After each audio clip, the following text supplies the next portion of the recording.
United Nations UN એટલે વૈશ્વિક સંગઠન, એવા પ્રાદેશિક સંગઠનોએ હોય.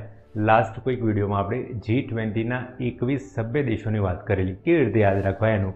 એમાં 19 દેશો હતા અને 2 ઓર્ગેનાઇઝેશન્સ હતા, યુરોપિયન યુનિયન અને આફ્રિકન યુનિયન. એવું જ આપણે જોઈશું સાર્ક સંગઠન, south Asian association four regional cooperation. તો આ સાર્ક સંગઠનમાં 8 દેશો આવ્યા. સેમ આપણને તો દિમાગને મજા આવે એ રીતે યાદ રાખવાનું, તમારે સૂત્રો બૂત્રો કરવાની જરૂર નહીં.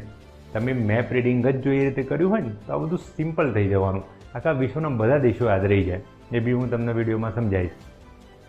તો જો 8 દેશો કેવી રીતે યાદ રાખવા, તો સાઉથ એશિયાના દેશો, તેમાં ભારત આવવાનું. ભારતના અહીંયા જાઓ તો પાકિસ્તાન, પાકિસ્તાનથી ઉપર અફઘાનિસ્તાન. પછી આ બાજુ આવો તો ચાઇના, પણ ચાઇના સાઉથ એશિયાનો ભાગ નહીં. તેના નીચે નેપાળ, નેપાળની સાઈડમાં ભૂતાન. 5 થઈ ગયા. ભૂતાનથી નીચે જાઓ તો બાંગ્લાદેશ. 6 થયા. હવે બાંગ્લાદેશની બાજુમાં મ્યાનમાર, પણ મ્યાનમાર એ સાઉથ એશિયાનો ભાગ નહીં, સાઉથ ઈસ્ટ એશિયાનો ભાગ.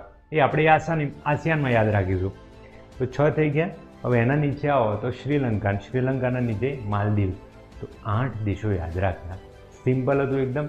આ જ રીતે આસિયાનનો યાદ રખાય, G20ના તો આપણે યાદ રાખ્યા હતા. સિમ્પલ. તો કેવી રીતે દિમાગ સમજે, કેવી રીતે શબ્દોને દિમાગમાં નાખવા, કેવી રીતે આનું મનન કરવું, કેવી રીતે ઓડિયો વિઝ્યુલાઇઝેશન કરવું, આવું બધું ભેગું કરશો ને તો મેથ્સનું તો તમે બધા ઉદાહરણ જોઈ જ લીધા છે, કેટલું સરળ થઈ જવાનું. હા, એ સરળ થઈ જવાનું. તો જો એક નજર માન લઈએ આપણે. ભારત થઈ ગયું, પાકિસ્તાન, ભારત, પાકિસ્તાન, અફઘાનિસ્તાન. આ સાઈડ આવી જાઓ, ચાઇના નહીં, નેપાળ, ભૂતાન, બાંગ્લાદેશ, મ્યાનમાર સાઉથ ઈસ્ટમાં આવી જવાનું, શ્રીલંકા અને માલદીવ્સ. થઈ ગયા સિમ્પલ 8. મળીએ.